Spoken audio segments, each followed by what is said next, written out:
Hey, what's going on? How you doing? Not much, just playing and maybe winning at video games.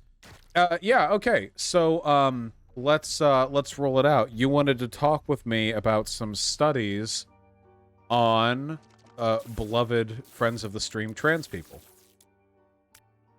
Yes. Yeah. So we can actually start. Depending on wherever you want to, but we can start with the studies you sent. So I take it someone sent you studies on puberty blockers and IQ. Yes. Okay. So we can go through them one by one.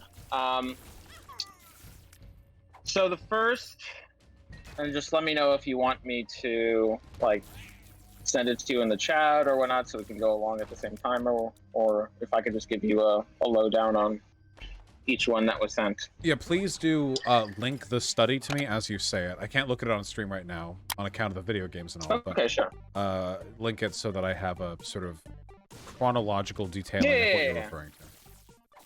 Sure. So this was the first study that you referred. This is the Mull 2001 study.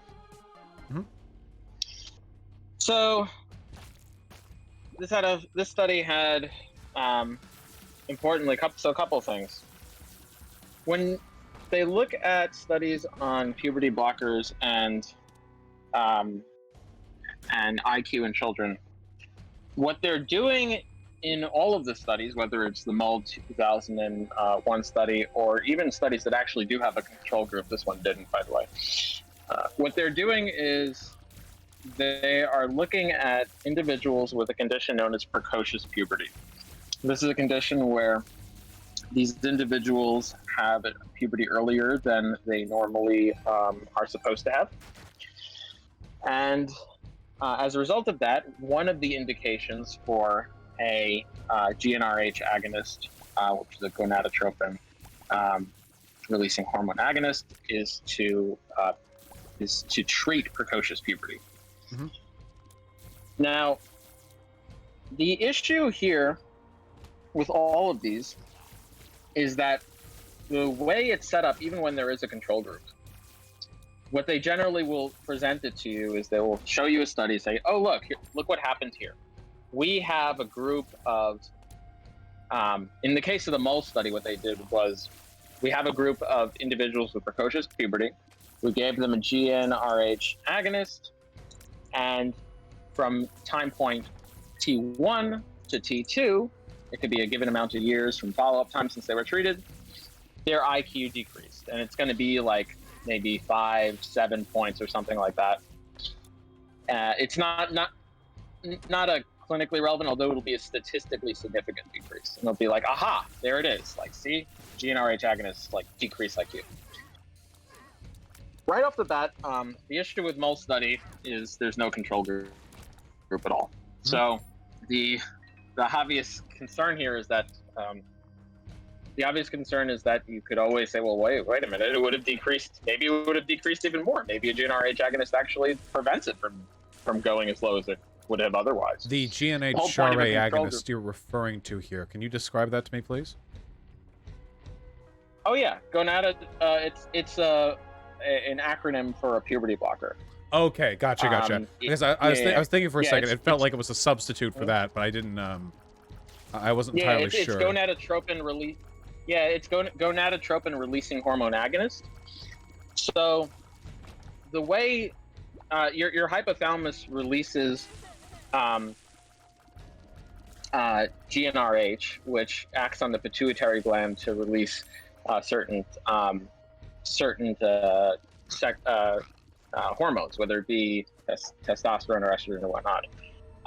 Now, the normal way that this happens is it's a pulsatile manner, so this hormone gets released in a pulsatile fashion naturally in the body. Mm-hmm. But when it's continuously stimulated, then actually it has a inhibitory function on the pituitary, so it actually doesn't release these sex hormones, and that's actually how the puberty suppression is performed. So the medication is given in a non-pulsatile manner in this, whether it be a continuous administration, which is not done. It's really just like a administration that is formulated in such a way that it slowly releases in the body over time. which is effectively, from the hypothalamus's perspective, a continuous release. But in any case, the GnRH A or GnRH agonist is just gonadotropin releasing hormone agonist. Gotcha. And that is the class of things that are puberty blockers. They're not always used for blocking puberty; they're used for other things too. But in this case, that's the class.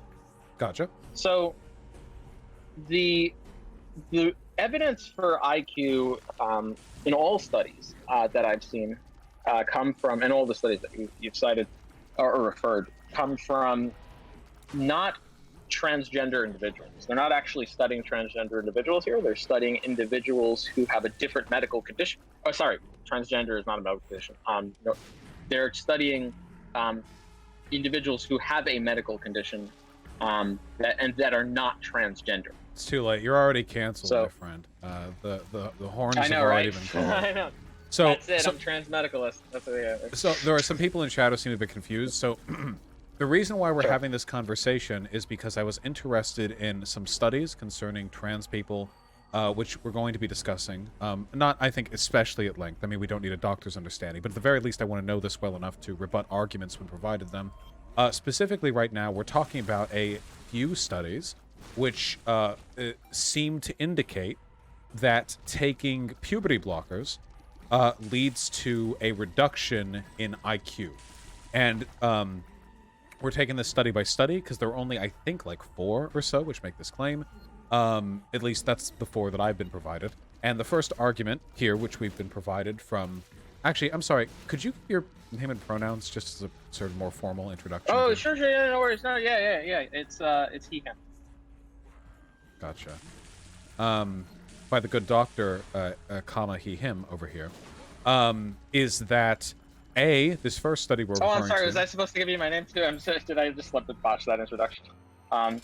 You can just call me Avi, it's fine. I'm Avi Bitterman, I'm a medical doctor. I've been, I'm involved in research and clinical trials for several years. I work in an academic institution, and I'm also involved in, I'm also a content creator. I'm involved in debates, etc., etc. So yeah, and pronouns are he. Right. And we only, of course, listen to the medical opinions of debate bros like myself. So it's important to keep it in-house. So the first arguments being provided here for the first study that we've read is that essentially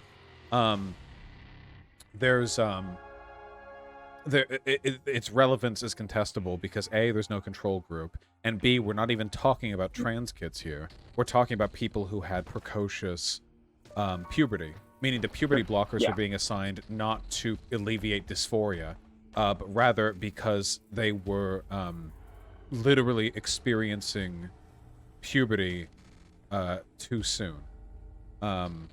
Yeah, that's right.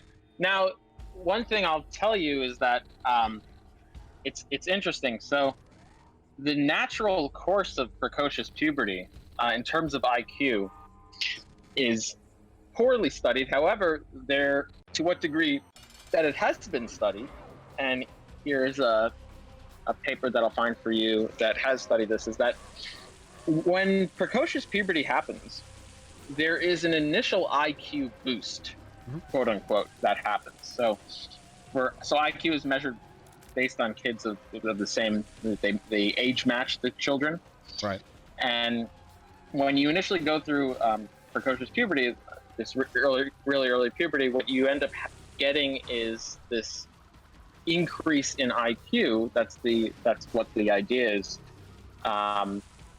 You'll often find that these children end up skipping grades. However, after that happens, the IQ drops to normal levels. It ends up being a wash. And is that and that's so why? That's not because the kid's gotten stupider. It's because they are falling in line with the IQ curve of children their age. Yes. They get the initial boost because their brain matures faster because of the precocious puberty, but that process only lasts so long, and after that, the curve rounds back. Correct? Exactly. Okay, that makes sense. So they basically end up where they normally would have anyway. Now, this is really important because on all of this tends to happen from the transition of childhood to adolescence. Adolescence is defined as the ages of 10 to 19. Right. Now, the reason this is really important is because that's around the time that these individuals, if you look at the ages, right around that transition time is when these studies recruited these children and looked at their IQs before and after. So what you very well could be just seeing here is just these children, you're catching them when they already had the IQ boost. And so they're expected to have a decrease in IQ regardless of what you do. Gotcha. Just because they're falling in line. I imagine that this is going to be a recurring theme of these studies then. That they're going to be about precocious puberty, and that the IQ drops are not going to be because of the puberty blockers, but rather the natural recession back towards the mean after the benefits of early puberty are experienced. Yes. Yes, that's present in 2 of the studies that have actually looked at IQ and GnRH agonists. There are 2 main ones. One doesn't have a control group. One does have a control group. But yeah, that's the idea. Now, bear in mind, not all of this is like perfectly studied. Some of it of that temporary boost is inferred by catching early IQ increases. Some of it's inferred by grade skipping, which has been a consistent finding. It's not a perfect inference, but that's the current, like, in the literature, that's at least the prevailing, like, hypothesis of what's happening in this progression. But in either case, even if that turns out to not be the case, like, what you really need to do is you need to look at transgender individuals and say, okay, well, what we need to do is, like, okay, here's a GnRH agonist, compare that to individuals who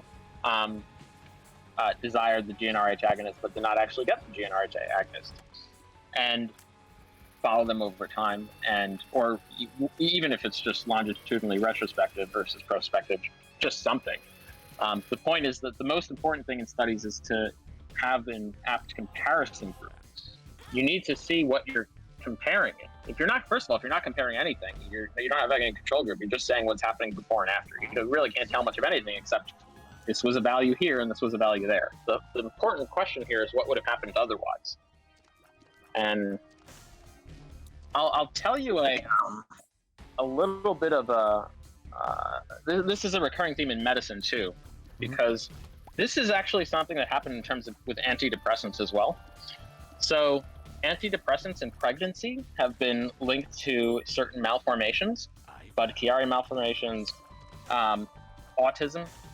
And what the study did was they looked at depressed individuals who received an SSRI, and then they looked at pregnant individuals in the general population who did not receive an SSRI. And they found that individuals who were born had a higher rate of abnormalities.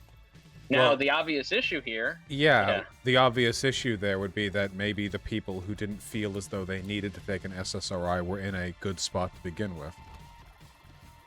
Yeah, the issue could just be that it's not the SSRI that's doing it, it's the depression that's doing it. Yeah, exactly. And lo and behold, when they redid the study, and they actually looked at individuals who were depressed and got an SSRI versus were not depressed, got SSRI, there was no increased risk of malformations. You know, there was no increased risk of autism. An anomalous number of people die shortly being after hooked up to life support. Really makes you wonder about that, huh? Yeah, exactly. Yeah, so that's and you'll find that this is also a bit of a recurring theme. So what you really want to do, and none of these studies have done, is look at transgender individuals. Transgender individuals who desired the puberty blocker received it. Transgender individuals who desired the puberty blocker did not receive it.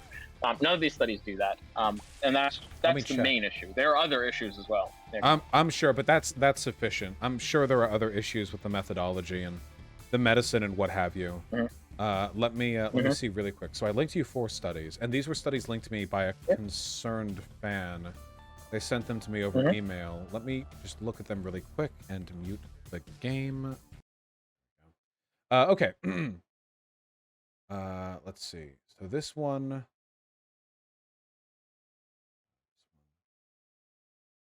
Idiopathic. Are you looking at the first? The first one was Mull. Yes, I see mole. Okay. The second one that I linked to you, cognitive, emotional, and psychosocial functioning of girls treated with pharmacological puberty blockage for idiopathic central precocious puberty. So this would have the same problem because it studies precocious puberty. The dip in IQ would be associated with a regression back towards the mean after the initial benefits of precocious puberty act out. So the second two that I linked to you both specifically mention gender dysphoria. Yeah, they do. So the first thing that you'll note is the third paper you mentioned is not, I mean, if you want to call it a study, that's fine. What it is a case report, which is essentially a glorified anecdote. So it's not, it's like saying that here's an individual, this individual had, not only is there no control group, there's just, it's an N equals 1. Not to say that case reports are completely useless. They're things that are initially there to form certain hypotheses, and not to draw any conclusions. So the third one, you'll find that it's really just, it's weird because it's like it doesn't say case report in the title. It just says brain maturation, cognition, voice pattern, and in a gender dysphoria case. Yeah, it says so it does say case. In a gender dysphoria case. That is kind of odd. Yeah. Why would you commit this to a paper unless you were trying to fearmonger over this one set of results? Is this common to publish a single case report? So case reports can be published commonly. The purpose of a case report is not, the issue is they're commonly misused. More so than the issue isn't that they get published. The issue is that there's a major chasm between the way that professionals, the way scientists, the way doctors understand where case reports fit into the evidence hierarchy, and where laymen understand that case reports fit into the evidence hierarchy. A layman can read something like this and be like, "Oh my gosh, this is such like a cause of concern." When in reality, this is just a case of one individual that had their anecdote very well described. Yeah, here's the That's issue. What case reports are. It says that over the course of 28 months, the operational memory IQ dropped 9 points and remained stable. Yeah, they transitioned into a woman, right?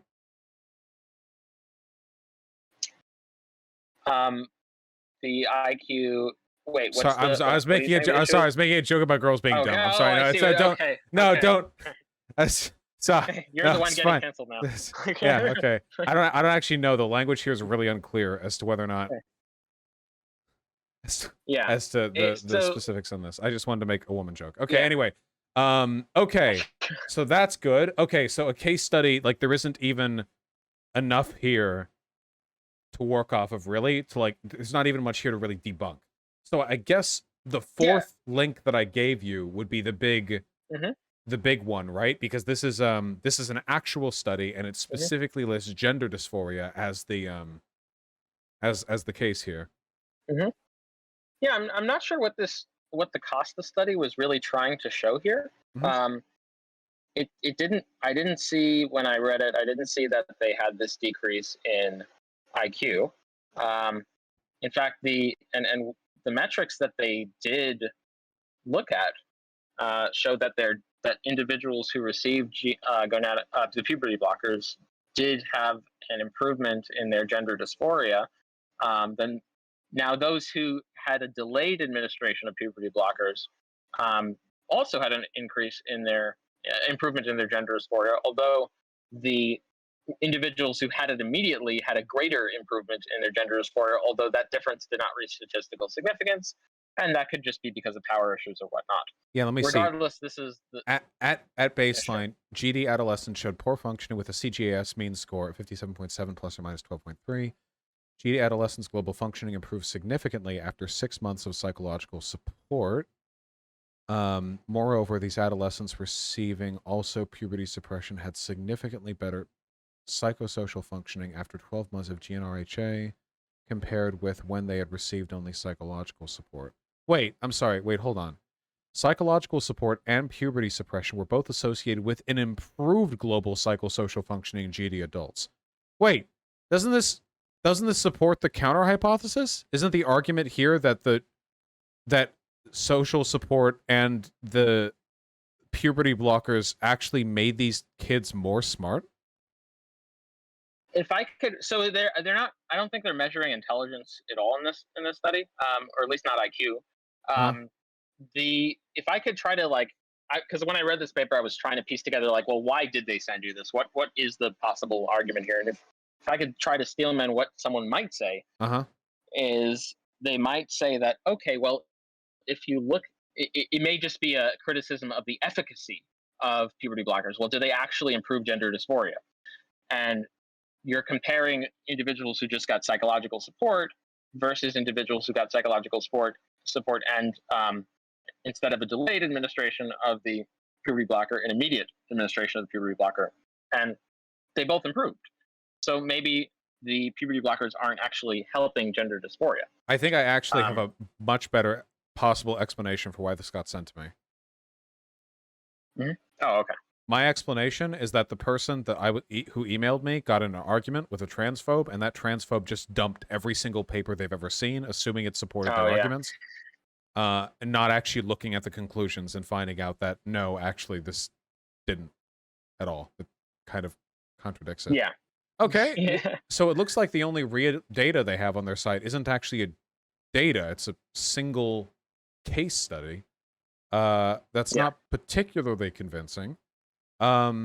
Just to respond to the Steelman, though, I still want to, even if you are correct, to respond to if someone were to make that Steelman to you, the response is that actually individuals who had the initial administration of the puberty blocker, they actually did improve more in the CGAS. That's a scale for gender dysphoria metric. However, the difference between the two groups weren't statistically significant, but that could be for power issues. And there are other studies that look at harder endpoints, such as suicidal ideation, that are more powered. They have a greater number of participants, especially in the control group. And then it does find the decreased risk of suicidal ideation, which is a much harder endpoint than just a metric for gender dysphoria, which can proxy suicidal ideation. Yeah. And I'll send you that study over here. Yes, please do. I gotta say, of all the evidence that I've seen, the evidence that gender supportive care can help lower suicidality in gender dysphoric people seems to be like overwhelming. Like no matter where you look, how hard you look, what types of study you look for, overwhelmingly, transitioning or at least receiving some care in proportion with the extent of gender dysphoria always seems to help. Over a statistical average. Oh, yeah. And I actually, after we're done with the puberty blocker, we wrap that up, I actually wanted to talk to you about strengthening the studies that you use in your study doc, and but we can get to that as well. But let's see, what else was there any other studies? So the four, I see the 4 studies. There are other studies people throw out as well, like I don't know if you've heard Lauren Southern's or if you had time to review Lauren Southern's debacle. I am familiar with the studies she's using, and it seems like every time she talks to a lefty, she gets blown out, and then she keeps using those studies, so it doesn't really seem to make much of a difference or matter at all. Yeah. I've offered to have a discussion with her. I haven't heard a reply back yet. I doubt you will. It's all a clout game. I saw your thing on Twitter. Okay, so with the IQ thing managed, there was another specific thing that I wanted to ask. We don't need to speak on specific studies here, but I was interested in your general understanding of and interest in trans women in sports. To what extent does medical transition alleviate the physiological advantages that AMAB people get when it comes to athletics? Ooh, this is a complicated topic. I know that, and it's something that I'm going to need to look at studies myself for, but I'm interested in your general perspective. Because I used to be of the opinion that 2 years of transitioning, give or take, was almost always sufficient. that by that point, the androgen sensitivity had been washed off to the extent that it wasn't so much of an issue, so on and so on. Later on, I saw more claims that that might not be the case, and I was just interested in your perspective. Yeah, so my perspective is sort of like that. So I think that the latest I've seen, I think I've seen one study that was 3 years out of gender affirming hormone therapy, and I think they managed to find like one area where it was different in like a grip strength or something. I'd have to relook at the study, but the point is that the magnitude of these differences like very much taper off. Now, it is true, like as you mentioned, people have said that after 2 years, like there's not going to be any like meaningful difference, and there are actually some differences that remain, and so it's going to, at 2 years, my views will probably depend on what type of sport you're talking about, and it'll depend on what you consider to be a meaningful difference. And because remember, there's two things here. There's statistical significance, and then there's clinical significance. So you have to make a decision here about two things. So you have to evaluate if there's a statistically significant difference, which there was, at least in certain proxies. And you have to evaluate whether the magnitude of those differences are going to be A, relevant to the sport, which in many cases it's not, in some cases it is. Mm-hmm. And B, you have to evaluate whether that degree of difference is enough to simply like just preclude someone from participating. You could probably find a statistically significant increase in running ability for like people in Nigeria, right? Aren't like a fuck ton of sprint and long race runners from some very specific part of Nigeria? I have no idea why. Yeah, you can. I imagine a counter argument to that would be like, okay, well, they didn't take any drugs to get there or something like that. But here's the actually interesting one. So here's Kenya. Yeah. Well, but first, before we get to the counters that you can give, or the logical consistency checkers, my view on like the question of whether there is some residual strength difference, my general approach is at 1 year there will be for certain metrics. At 2 years there will also be for certain metrics, although the difference decreases. At 3 years there are certain statistically significant differences. I'm not sure if the magnitude of those differences are going to be large enough to preclude. But what I will say is that there is a tapering off, and I doubt, I'll just put this on the prediction here because I don't think we have 5-year data, but I doubt there will be, just extrapolating off the 1 year mark data, the 2 year mark data, and the 3 year mark data. I doubt there's going to be a residual for the average or the overall majority of athletes at the 5 year mark. I doubt there's going to be any meaningful difference there.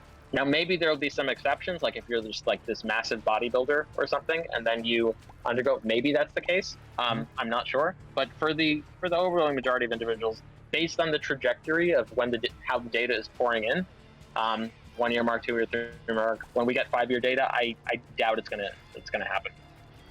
Gotcha. So that's the answer to the question of like, in terms of, yeah, go ahead. Right. So in terms of a practical assessment of this question, like say I'm arguing with someone over, is this fair? Is this not fair? Now, from what I understand, puberty blockers, if applied at an appropriate time, would negate essentially every advantage there is to speak. Trans women would still be, I think, on average, a little bit taller, but beyond that, like it would be essentially a meaningless difference. I agree with that, and I think I think even like even a lot of crazy conservatives would they're at the point where they're starting to agree with that. Right. So with that being said, there's probably an inverse relationship between how much you experienced androgen sensitivity and how long you transitioned afterwards, and how that relates to like the extent to which you can fairly play, you know? So if you have been transitioning for 5 years medically, but you were also a pro athlete for like 15 years beforehand, your body was able to accrue quite a few advantages over that time. that may or may not go away with enough transition, you know? But it's I guess it's kind of hard to tell. Whereas if you maybe started transitioning when you were 18 and not an athlete, but you didn't take puberty blockers, you probably aren't going to retain as much of the androgen sensitivity benefits that you would have otherwise. There isn't really a consistent way of knowing what is fair. So I guess I'm asking you, what would you say if a person was like, okay, well, obviously there should at least be some minimum time transitioning beforehand. You can't have men transitioning for one day and then entering the Olympics, or you know what I mean. You know these people. What would your response be to this? Yeah. So there's a lot of stuff to unpack there. So the first point is just wherever you're going to define what fairness is. So what amount of advantage is going to be fair versus unfair. You want to make sure the person you're talking to is applying it consistently. So let me give you an example that you can throw at them. If men take anabolic steroids and they come off anabolic steroids, they can compete in steroid-free environments, free in like the all natural competitions. As long as the anabolic steroids wash out of them and they can pass a drug test, right? Now, if someone loads up on anabolic steroids for a long enough time, they can accrue advantages that are beyond their normal or natural capabilities. Now, the question here is just to say, okay, well, let's say we have this man who is taking a bunch of anabolic steroids for years and years and years.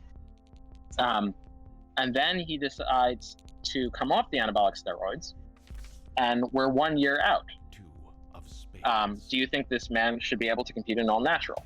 And if the answer is no, okay, well, what about 2 years? Can he compete in all natural now? He's 2 years without any anabolic steroids. What about 3 years? 5 years? So you want to make sure that they would probably bite the bullet on that, right? Though they would probably lie. They would be like, "Yeah, I do think that's just as unfair," even though we know they don't really care. Yeah, like do you want to ask, like, at that point, like, do you support like prescriptions to be like, okay, well, if you've ever I don't know if they would, because like this happens all the time. Like people get busted for like anabolic steroid use all the time. It's like the questions are like, okay, well, like, do you support like your favorite athlete or whatever? Like if they ever got busted, like they should never compete for like 5 years or something like that. They get lied to all the time because they could have been using it for. I'm sure. So they might lie. So I mean, it's I guess what I'm interested in, like the I don't know, like what a good base template for that would be, you know? Like the common line that I've used is, if you've been transitioning for 2 years, it is overwhelmingly likely that you're probably fine, you know? You're probably well in line with a reasonable reasonable performance. So what would, I guess, the counter to that? What I would say, okay, so the counter, like if I'm playing devil's advocate, the counter they're going to put to you is to say, okay, well, in sports, this is a really important thing, and at 2 years, here's some data that shows like this strength difference is still there, and it's like, okay, well, that's actually not like that's a meaningful difference. They'll try to pose that to you. So the approach I would take is just, okay, well, let's be clear, like there are some for these sports where these strength differences don't matter as much as, say, endurance sports. There doesn't seem to be a big difference. In fact, there doesn't seem to be like any real difference at all. Like, so at least just to see if they're being fair, say like, okay, well, in these areas of sport, do you agree that they should be included rather than excluded? And if they don't agree to that, then it's not really fairness they're caring about. Because the data actually does show, like, it's they just care about like trans people being not part of the sport at that point. And because the argument they make is, well, there are many statistical biases in like different groups' propensities or what have you. They don't like the trans thing because they keep acting as though trans people will like transition just for athletic events, you know? Like, It's so weird. oh, right. It's always what they do. It's like, well, okay, sure, maybe this group tends to be better at this, but they can't just change into that if they want. Like, do you really think that? Do you sincerely believe that there are just these hordes of men who are willing to subject themselves to significant social stigma and medical treatment just so that they can perform better? And if so, like, where's the evidence of it? It doesn't exist. There's never any evidence of that, you know? Yeah, it's important. So yeah, so I agree that for sure that's not the motivating factor here. Though they would say that, okay, it may not be the motivating factor, but still we want to prevent something unfair from happening if it's unfair.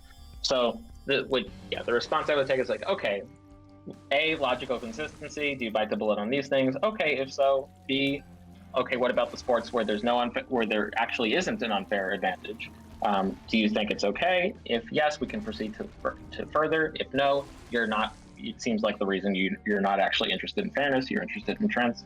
And then the next thing is, if they're just going to say, okay, well, yes, yeah, I agree, it's about fairness, so they should be able to compete in these fields, then say, okay, well, look, based on the extrapolation, it looks like 3 to 5 years, even in the fields where it's like just purely strained, based on like the way all the data is going, it doesn't seem like there's going to be any difference, any meaningful difference. Now, do you think that there's going to be an unfair advantage? If so, what's the evidence for that?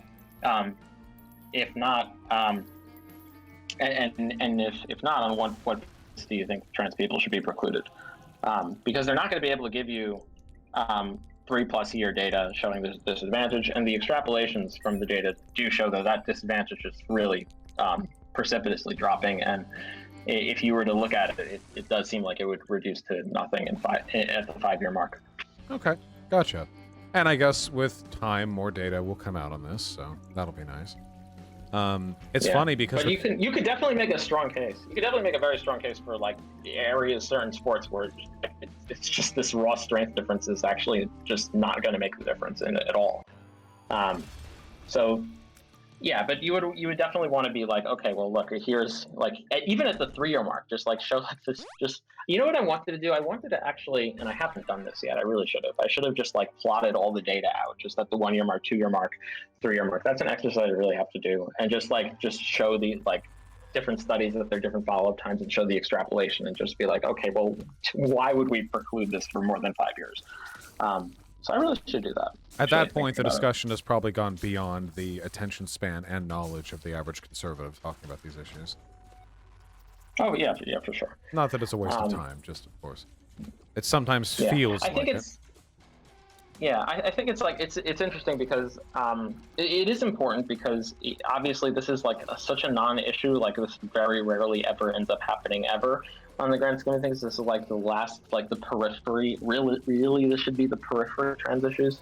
But it's pointed into the spotlight, and the reason it's pointed into the spotlight, I think, is because people just want something to latch on to for outrage. Of course, they see this unfairness and they can, It's also intuitively understandable, you know? They're obviously, like, at a core level, their concern with trans people is that they're icky and gross. That's pretty much the core of it, really. That's what they think, at least. But obviously that doesn't sell great as an argument. So instead they have to go on and on, you know, oh, the children, oh, you know, encouraging degenerate lifestyles. Oh, sports. That's the thing. That's an instance that we can latch onto to try and make this seem like some kind of measured policy-based objection rather than just bigotry, which is all it really is. They focus on that. And same with puberty blockers too, you know, oh, you're doing this to kids, but of course, puberty blockers are probably, at least data-wise, some of the most defensible, like, trans-oriented care you can provide. It seems like a pretty solid bullet altogether. Yeah, there's a lot of misinformation about puberty blockers by people who don't. Yeah, of course, they don't understand what they are, how they work, what their risks are, what the benefits are. But yeah, no, for sure. But yeah, I mean, that's my basic take on like sports and like my very overly simplified basic take on transgender and transgender individuals in sports. I appreciate that. Was there another particular, like, data point that you wanted to hit on? Yeah. Basically just efficacy of gender-affirming surgeries and mental health outcomes.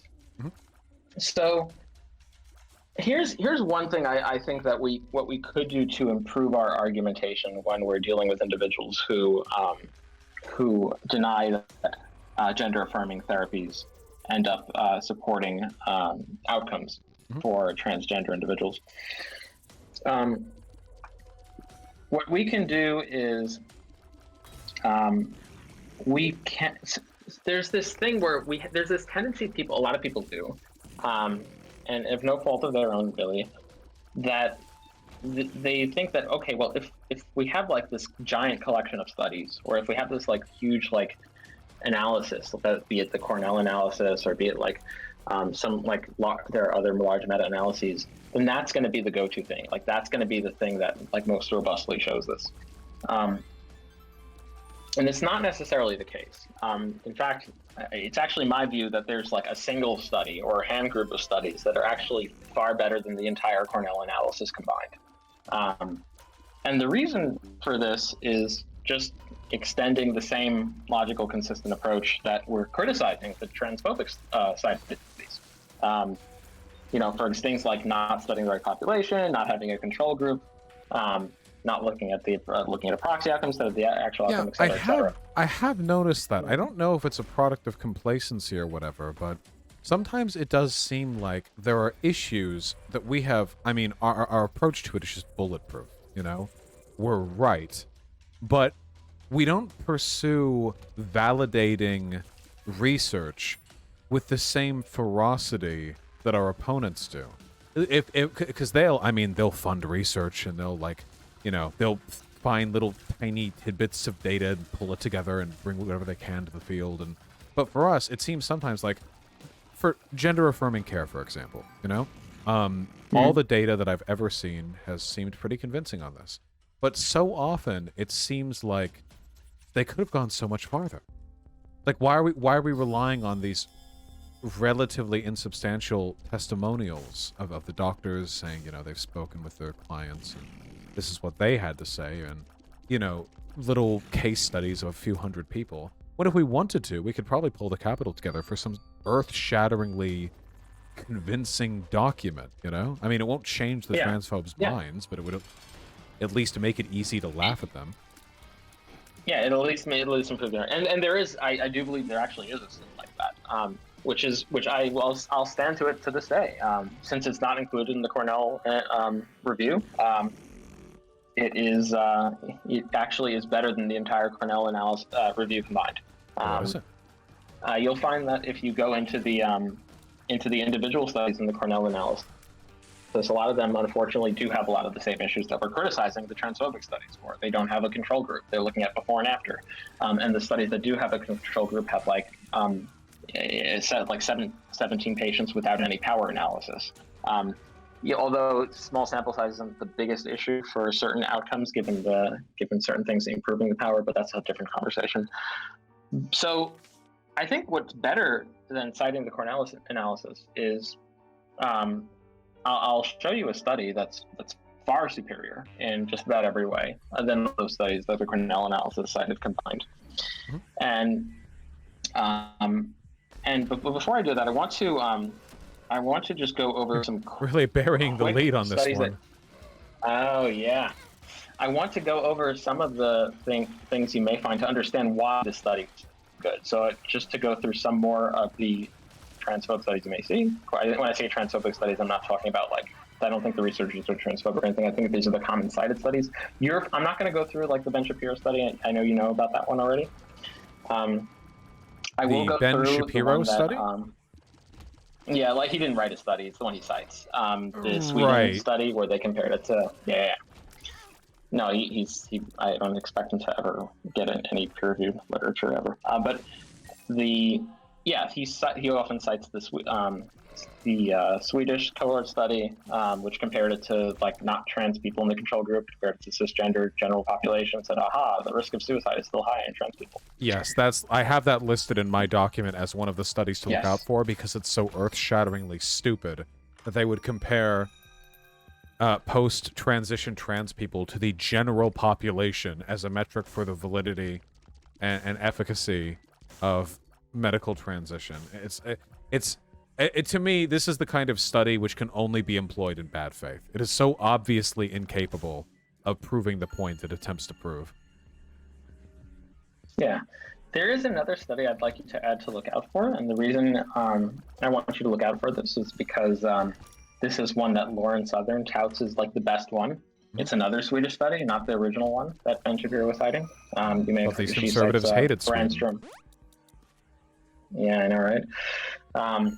It's unfortunate because she's gone on to some major political streamer platforms, and she's cited this study, and it's just gone completely uncontested. Not because I think that there's anything transphobic about the streamer, it's just that I don't think this streamer is like able to deal with the studies that she's citing. But yeah, so I'll make just put this study on your radar. I'll send it in the chat. I'll do a general overview of it. So you may hear this second Sweden study cited. The authors are Brandstrom and Pajankas. What their initial study is not really the most important thing. The initial, well, actually, you know what? Let's go through the whole thing. This actually is important because both points they actually try to cite. Okay, so one thing though, the initial study of Brandstrom and Pajankas found that gender-affirming hormone therapy wasn't correlated with decrease in hospitalization for suicide. Time being on gender-affirming hormone therapy. Of course, the issue with that was that they didn't have a control group, so they couldn't see what would have happened otherwise. Maybe it would have increased. So what they did after that was they made a second publication. Then how are they saying had more... without a control group, how could they even make the claim that it had no effect on the rate of hospitalization? Yeah, so the people making the claim are not the authors. The authors just described that there wasn't a correlation trend. So that's technically true, but of course that all gets lost in translation to people citing the study because they're not, they don't actually. But they're not familiar with reading studies, and so how would they even know the trend if there wasn't a control group? Oh, they can look at. So the trend can just be like this single group before and after.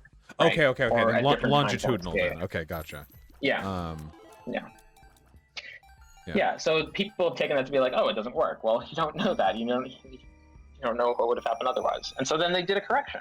And here I'm linking the correction. I'll screenshot you the relevant chart in the correction. You may see this used. And this is one of the studies.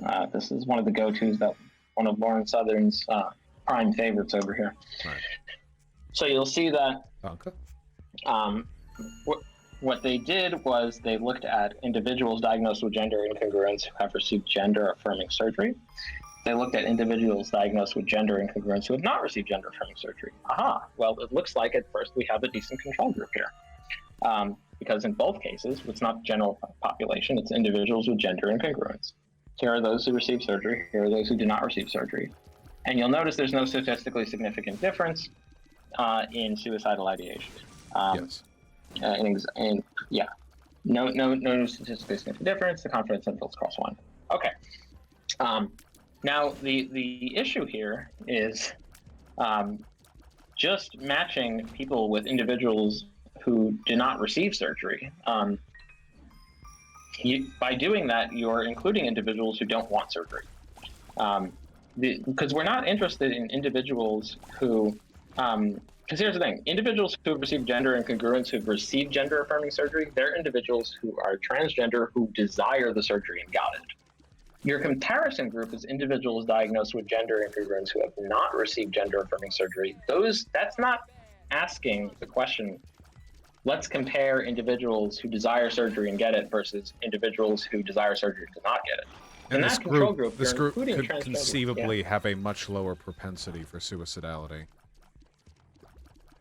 Yeah, and you'll imagine actually if you if you impose surgery on individuals who didn't, like the point is we wouldn't expect individuals who did not desire surgery to improve if they get surgery. It's just like, in fact, you may expect the opposite. We're not interested in the question of what's the suicidality of individuals who desire surgery and get it versus individuals who desire and don't desire surgery and don't get. What we're interested in is the comparison of transgender individuals who desire surgery and get the surgery versus transgender individuals who desire the surgery and do not get the surgery for whatever reason. That's what we're interested in. So it's really not surprising why there's no difference in suicidality. Yes, as you mentioned, one explanation can simply be that, well, if you have a lot of people who don't desire surgery, people who desire surgery may just have a greater gender dysphoria. They may be pushed to suicide more. Yeah, you want an apples to apples comparison. The reason the study I'm about to bring to you is so good is because it really did all of this. And they made sure, first of all, it's the largest transgender study to date. It was published in JAMA very recently. They made sure that the individuals the comparison was desire surgery and get surgery versus desire surgery and not get surgery. And they also made sure that it was, although the data was collected cross-sectionally, they put in constraints to make sure there was at least 2 years time differential between getting the surgery and the outcomes in suicidality. So they wanted both groups to have longitudinal data for there. And it's important. Another thing that they did really well is that they made sure that they're not just asking about lifetime suicidality, but last year suicidality. Some data you may see is that, well, they'll say, okay, well, people who get the gender-affirming therapy is, well, their lifetime suicidality is the same. Well, no fucking shit. Or like, it's even worse. Like, yeah, sure. Like, that includes the time at which they didn't have the therapy. Of course, their lifetime suicidality might not be different or maybe worse. Yeah, it reminds me of an old study that I remember some conservatives using, which was attempting to prove prove a relationship between what was it? It was lifetime sexual partners and likelihood to cheat, or sorry, likelihood to get a divorce later. However, was this in a video that I had watched? This might have been a Sean video. Well, whatever the case may be, the reason the data was fucked is because it was continuing to count the lifetime sexual partners of people after they had already received a divorce.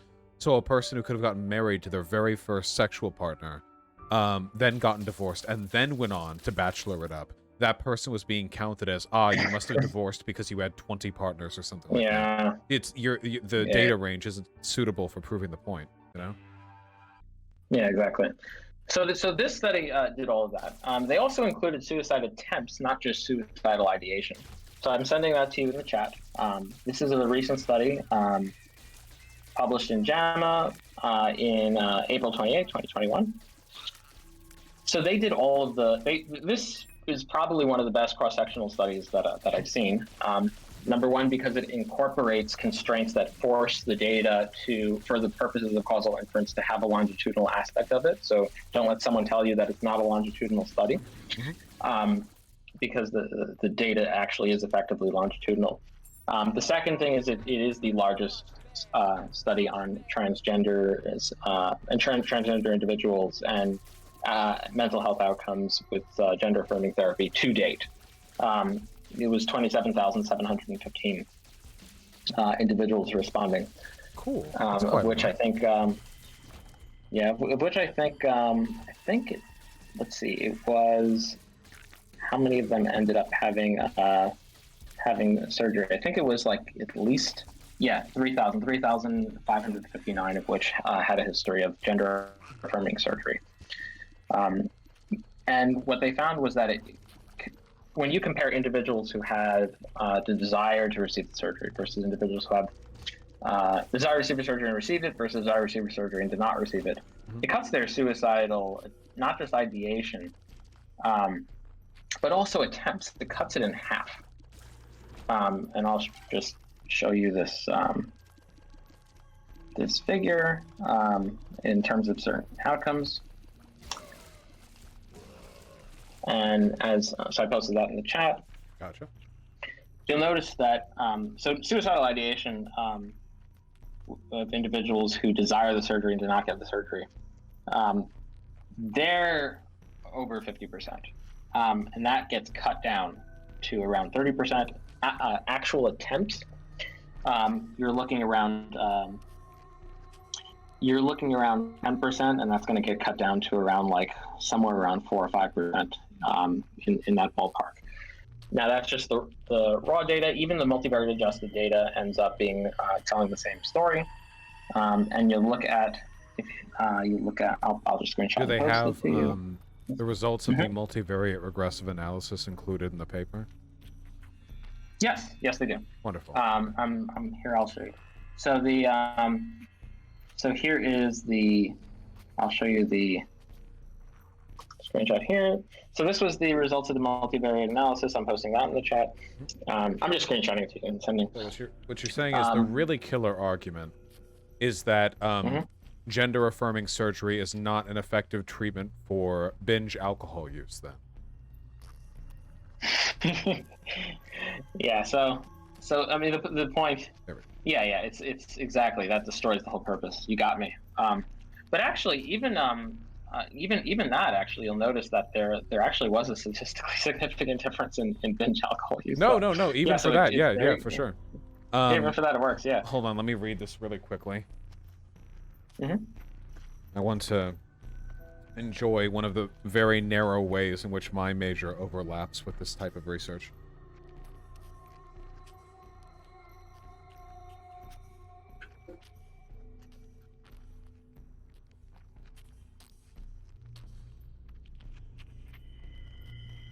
Yeah, okay. I've looked at it and the p-values are nice and tiny. Alright, we're all good. Assessment complete. You'll notice on the topic of p-values, they even went further than this. So one of they went even more conservative, not in the political sense, but in the causal assessment sense. So one of the concerns when you're looking at p-values is something called like the family-wise error rate, or the problem of multiple comparisons, essentially like p-hacking. I'm sure you've probably heard of it. Yes, if you strain the constraints of data far enough, trying as best as you can to arrive at a conclusion, you can eventually get the data value down low enough to make something approximating a convincing argument. Like if your argument would be like, are black people dumb? You can be like, well, if I take data from this one neighborhood and then I sample them from October 7th, 1996 to this, and that was right when a giant lead paint outbreak was in the news, like that kind of stuff, There's always a way to twist the data. Yeah, the specific type of twist I'm talking about is a multiple comparison. So like the example here would be if you took a black person and you said, okay, well, are black people dumber? And then let's say, well, I do a standard IQ test. Okay, well, now I do a verbal IQ. Okay, well, now I do a nonverbal IQ. Okay, well, now I do like some metric for like spatial temporal analysis, and then I'll do like a facial recognition study. Now I'll do like some general like reaction time study, and like eventually, if you keep doing these studies, you will eventually find all these different metrics. Yeah. And then one of them is just bound to hit statistical significance spuriously, because if you think about where we standardly set our alpha, it's going to be at 0.05. And if we have enough simultaneous comparisons, eventually one of them is going to be just randomly lower than that.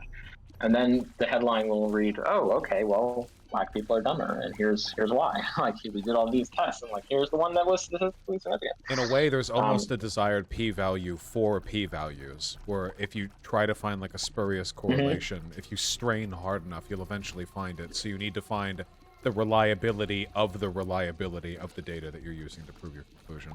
Yeah, that's sort of what they've actually what they've actually put constraints on. So they say, okay, well, now first of all, this study didn't even do it. They didn't even look at a whole bunch of outcomes. I think they looked at like 11 or so.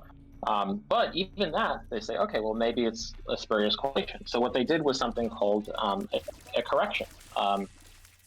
There are different ways of correcting for problems of multiple comparisons. The easiest way to do it is something called the Bonferroni correction. You just simply take your alpha value and divide it by the number of comparisons. So in this case, if we're taking like 11 divided by 0.05, 0.05 divided by 11, we're going to get 0.004. And so that's going to be our new alpha. And so anything under any p-value under 0.004 is going to be statistically significant. And you'll notice that these values for suicidality for those who receive all desired surgeries compared to receive some desired surgeries, they're actually, the ones who received all desired surgeries, those p-values are actually less than 0.001. So they are statistically significant, even correcting for a concern. And mind you, very statistically significant at that point. Yes. Yeah, it's a very conservative correction. It's not the only correction out there. There are other corrections that will give you more like leeway. But the Bonferroni is notorious for being the most conservative. Like you really have to get like the strongest p-value. And it's not just the p-value. Like the effect size is also like really strong. The odds ratio here is 0.44. It's cutting the odds down by more than half. So the reason this is, in my view, better than anything the Cornell analysis has put together is it actually answers the question in the best way. It answers the question with all the constraints there that you can get based on the type of study you can do in answering this question. Like short of a randomized controlled trial or something, short of like this crazy prospective cohort data with this, like it's the largest transgender study to date. It has robust numbers in both the control group and the intervention group. The question is the control group is actually framed appropriately. The statistical analysis were overly conservative, and yet the results were so robust. The adjustments were the multivariate adjustments, they adjusted for age, education, employment status, family rejection, gender identity, health insurance, household income, race, ethnicity, sex assigned at birth, sexual orientation, history of gender affirming counseling, pubertal suppression, history of gender affirming hormone therapy. So they're just looking at the effect of the surgery here. So here's the here's what they're adjusting. They're adjusting for age, education, employment status. Yeah, those are the things I just mentioned. Exactly. So this is really what I think should be the go-to study for people. Well, I will certainly be using it from now on. I'll add it to my document at the very least. Yeah, definitely. There are some other studies that do have this appropriate control group. It's not just this study, but they're less robust than this study. Like this really is like something to definitely like put in the docs. Some minor, like just very, very minor nitpicks. Like the Cornell study, I wouldn't refer to it as like a meta-analysis in your research doc. You don't think so? It's not a meta-analysis. It's a review. Meta-analyses perform meta-analytic summations. So they'll do some sort of model, whether it be an inverse variance model, or it'll be a mean difference model, or some sort of. The purpose is to take the results of individual studies and pull them into one result that has its own confidence. Okay. Would you say I'm a liar? Cornell, yeah. No, you're not a liar. Give me shit. No, I'll correct that then. As soon as I remember to. Yeah. Okay, I think those are the main things. I mean, there's probably other things that I may bring to your attention in the future, but those are like the main hitting points. I mean, there's a whole bunch of like complete cesspool of transphobia with all these like different that goes into like a whole data points. But so if you ever like if there's any like I know need help like I'm not amazing at responding quickly, but considering how often this stuff comes up for me, I'd be delighted to keep in contact so you can help me through any future concerns. Hopefully not from a biased perspective, of course. If there's a legitimate point that, you know, transphobes make, unfortunate as that would be, I'd still like to know it, you know? Mm-hmm. Yeah, and I think I do a good job at that. I think most people do know me for being pretty brutal to like a lot of like. I'm not a very well. I don't know if you're familiar with me. I'm not a very well liked person. across many different platforms, across many different like ideologies. Well, I know but that you're a not lot- liked in my yeah. Discord because you apparently have the rehab role. Yes, I have I have the rehab role for something I never spoke about in your Discord ever. Oh, well, that's not very fair. Hey, tell your mods that. They put me, they put the rehab role on me and basically did this inquisition where they were like, they asked me about like some view that they asked me about my views that I didn't even mention ever in the Discord. Two of the views that I have mentioned, but they were actually like friendly views that were accepted, and then there's this, and then like some other view wasn't okay with them. Like I don't know. my views on. I don't control the Discord moderation. I know. They told me that too. They told me like you're not like in charge of your Discord. But anyway, that's it's so apparent. So I'm on a. If I don't change my views, I'm being rehabilitated. And if I don't change my views, I'm going to be banned in 30 days. But that's okay. I know you're not in charge of that. It's okay. Well, you might get the administrative oversight. You know, that I have the master key to the Discord. The war continues. There you go. In all seriousness, I really do appreciate you coming on here and educating us all.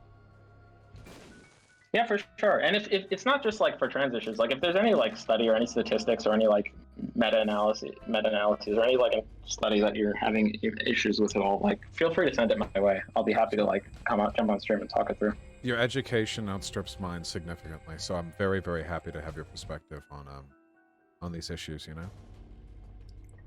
Yeah, for sure. Hey, listen, it was really good talking to you, Vash. Likewise, thank you very, very much, and yeah, I'll keep in contact. You have my Twitter. Take care. Yeah, for sure. Take care.